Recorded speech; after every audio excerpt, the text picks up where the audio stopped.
Monks are working in an antiquated glass works. One of the monks, Brother John, tends to the wounds of another, who has burned his arm in an accident. Bells signal that it is time for lunch, but while the other monks head to the mess hall, Brother John instead ascends through the wooden monastery to the library, where he reads with his dog. Matthias, the leader of the commune, known as the abbot, permits John to take one of the books from the library, an act that would normally be strictly forbidden, and read outside. Brother John ascends further to the surface, and the monastery is revealed to be a man-made space station called the ARCEON, constructed mostly from wood around a metal frame. On the surface, Brother John sits beside a lake, and as he reads to Matthias, he notices a shooting star in the sky. Over the following days, more and more monks assemble to watch the comet as it approaches the space station. Eventually, the star crashes down into the lake and is revealed to be a blue wooden box. Brother John rushes out to the blue box in a small boat and climbs inside.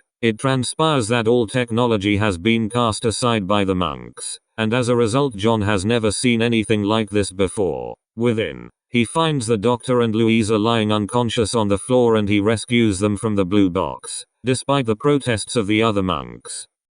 After having a nightmare, Louisa awakes inside the monastery. Outside her window, she sees fields of wheat, all housed beneath the surface of the ARCEON, with the ceiling high above painted to resemble sky and fitted with large windows that allow sunlight to filter down. As she watches, the TARDIS is lowered down, having been recovered from the lake. The abbot enters with the doctor behind and tells her a little about their community, explaining that they have no radios to call for help and that her and the doctor were found inside the TARDIS. The doctor is impressed with their architecture and medieval lifestyle. Louisa butts in about the TARDIS and visiting futures that seem protected even with technology advancing miraculously. The highly skeptical abbot holds that her recounting her adventures to the future as an elaborate deception, as he believes Earth was destroyed decades previously in an event that led to the monks rejecting all technology. The abbot has the doctor and Louisa locked in their room and forbids Brother John from making contact with them. The abbot also reprimanded the doctor's sonic screwdriver, deeming it as a force of evil.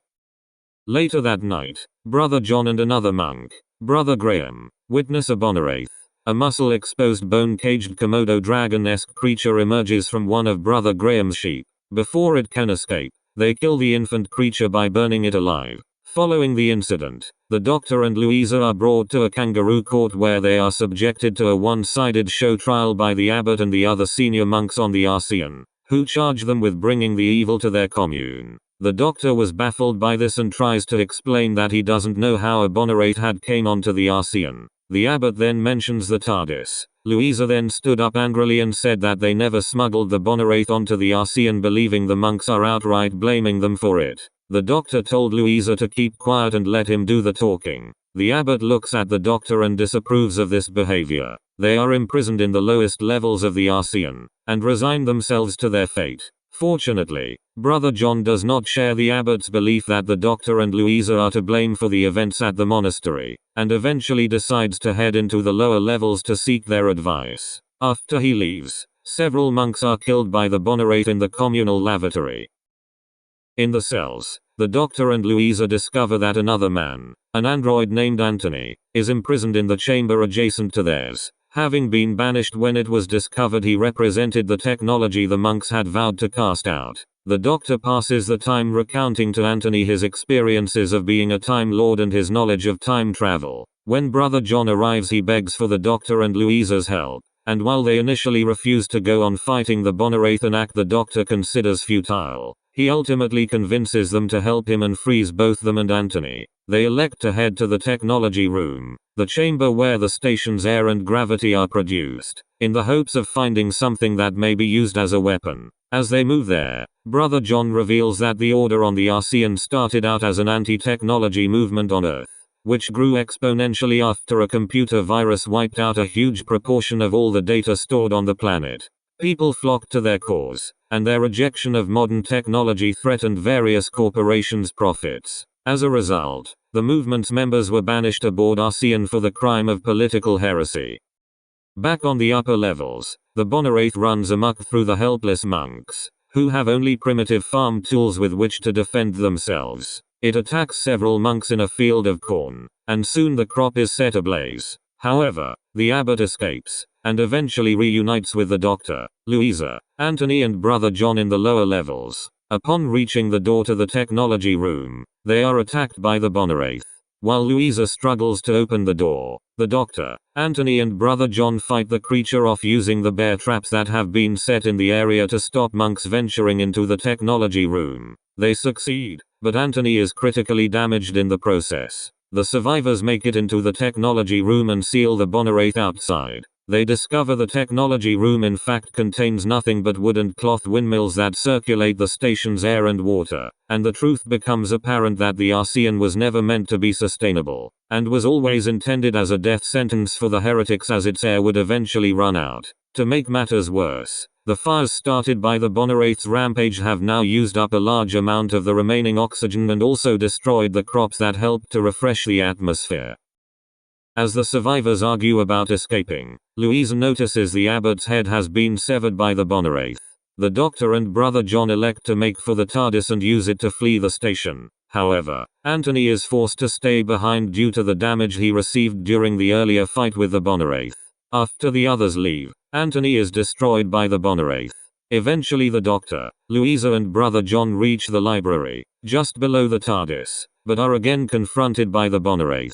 As the three survivors fight the creature, its tar-black blood starts a fire that destroys the library's floor, and all three fall through into the glass works below. The Boneraith falls into a vat of molten glass, apparently killing it, but it emerges again and prepares to attack, whereupon the doctor opens a large dump tank and douses the creature in a torrent of water, causing its glass-coated body to explode through thermal shock. The doctor and Louisa make it to the TARDIS, but as they prepare to leave, the doctor realizes brother John was bleeding. The Boneraith had caught him when they're trying to enter the technology room. Louisa was saddened by this and reassures brother John that they can heal him. Brother John refuses and wants to die as he's only one left from the commune. The doctor understands this and says thank you for his help for stopping the Boneraith.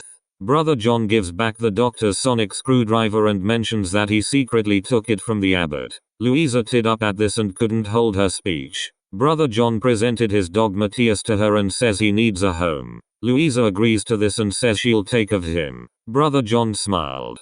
Condemned to death, brother John leaves the TARDIS and walks into the fires raging across the surface of the ARCEON, killing himself. After watching his sacrifice, the doctor and Louisa flee the dying space station in the TARDIS, with brother John's dog Matthias. In the TARDIS the doctor brought out a whisker basket and puts a blanket in it for Matthias to sleep in. A while later the doctor was fixing the console after it crash landed in the lake, and when he got up to his feet he looks at Matthias. At first he thought the dog was sleeping, but he came over it and realized it had died in its sleep. Louisa was asleep in one of the TARDIS bedrooms and the doctor secretly didn't want to wake her up with the bad news. The doctor brought out some more blankets, covered the dog's corpse and fastened some rope around the wicker basket. He took the basket to the TARDIS doors and opened them, revealing the vacuum of space. Just before he was going to put Matthias into space, Louisa came into the console in her pajamas. She was shocked at what she saw and scolds the doctor, thinking he killed Matthias. The doctor angrily denies this and says Matthias died in his sleep because he's old. Louisa comes to the realization and believes him. She was taken aback that Matthias died so soon, but any living animal doesn't last forever, and walks up to the basket to stroke the blanket-covered corpse to say goodbye. The doctor carefully throws the basket into deep space. Both them watch it disappear into the blackness, and Louisa hugs the doctor for comfort, a little tearful, and looks on while the TARDIS is still floating.